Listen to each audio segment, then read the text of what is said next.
اللہ رب العزت کے کلام قرآن مجید فرقان حمید کی 2-3 آیات مبارکہ تلاوت فرمائیں، اور آیات تلاوت کرنے کے بعد 2 احادیث نبوی عرض کی میں نے آپ حضرات کے سامنے پیش کی۔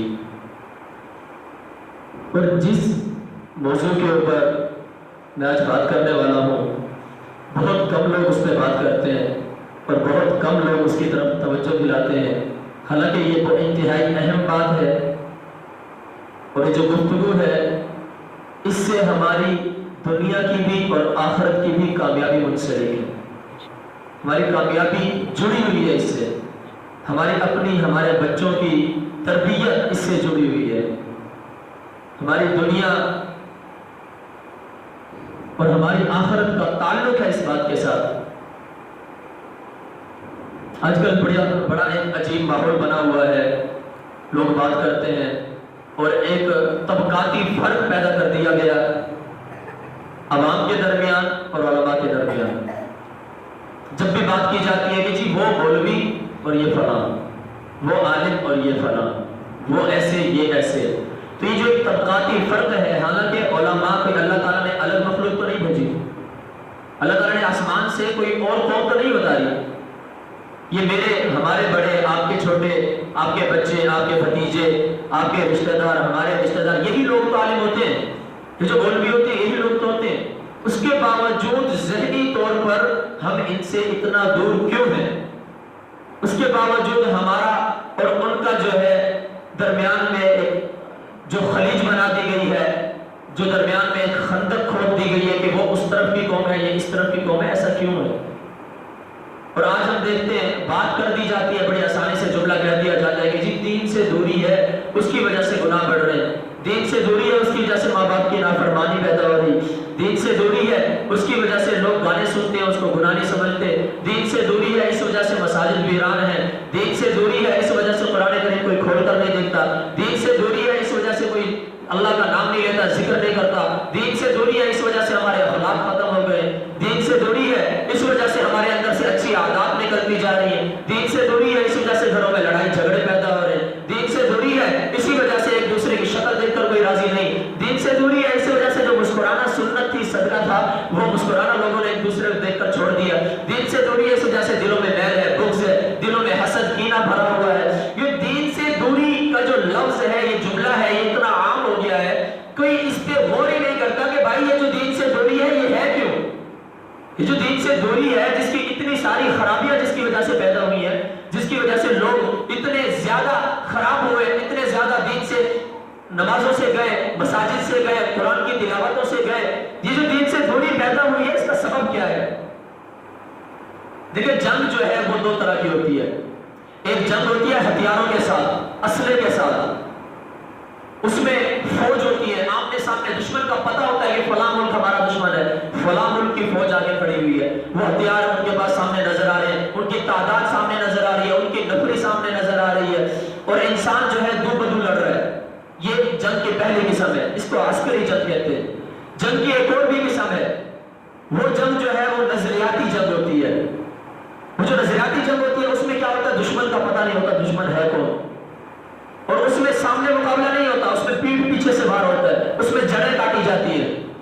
اور یہود جن کے بارے میں اللہ خود قرآن میں جگہ جگہ کہتا ہے وَلَن تَرْضَىٰ عَنْكَ الْيَهُودُ وَلَا النَّصَارَىٰ حَتَّىٰ تَتَّبِعَ مِلَّتَهُمْ يَا أَيُّهَا الَّذِينَ آمَنُوا لَا تَتَّخِذُوا الْيَهُودَ وَالنَّصَارَىٰ أَوْلِيَاءَ، اے ایمان والو یہود و نصارہ کو دوست نہ بناؤ، ان کے ساتھ ان کے والے عادات نہ اپناؤ، ان کے ساتھ پیار محبت والے تعلق نہ رکھو، ان کے ساتھ دوستی والے تعلق نہ رکھو۔ یہ یہود، انہوں نے جب دیکھا کہ ہماری کتنی جنگیں ہوئی، سلطان صلاح الدین ایوبی سے، سلطان محمود غزنوی سے، محمد بن قاسم سے، طارق بن زیاد سے، اور تھوڑا سا اور پیچھے چلے جائے صحابہ کرام کے دور میں، صحابہ کرام نے ان کی ایسی کی تیسی کی، حضرت خالد بن ولید رضی اللہ تعالیٰ عنہ، حضرت عمر بن وقاص، حضرت عمر بن عاص رضی اللہ تعالیٰ عنہ، حضرت سعد بن ابی وقاص رضی اللہ تعالیٰ عنہ، حضرت ابو عبیدہ بن الجراح رضی اللہ تعالیٰ عنہ، کہ یہ جو سالار تھے، اور مسنا بن حارثہ رضی اللہ تعالیٰ عنہ، یہ جو سپہ سالار تھے، ان کی قیادت میں مسلمانوں کے لشکر ان کے ساتھ صلیبیوں کے ساتھ جنگیں لڑتے تھے۔ انہوں نے جب دیکھا کہ ہم مسلمانوں کے ساتھ عسکری جنگ میں نہیں جیت سکتے، جب کبھی بھی دو بدو مقابلہ ہوا ہمیں بیت المقدس کی چابیاں ڈر کے بارے خود مسلمانوں کے خلیفہ کے حوالے کرنی پڑی،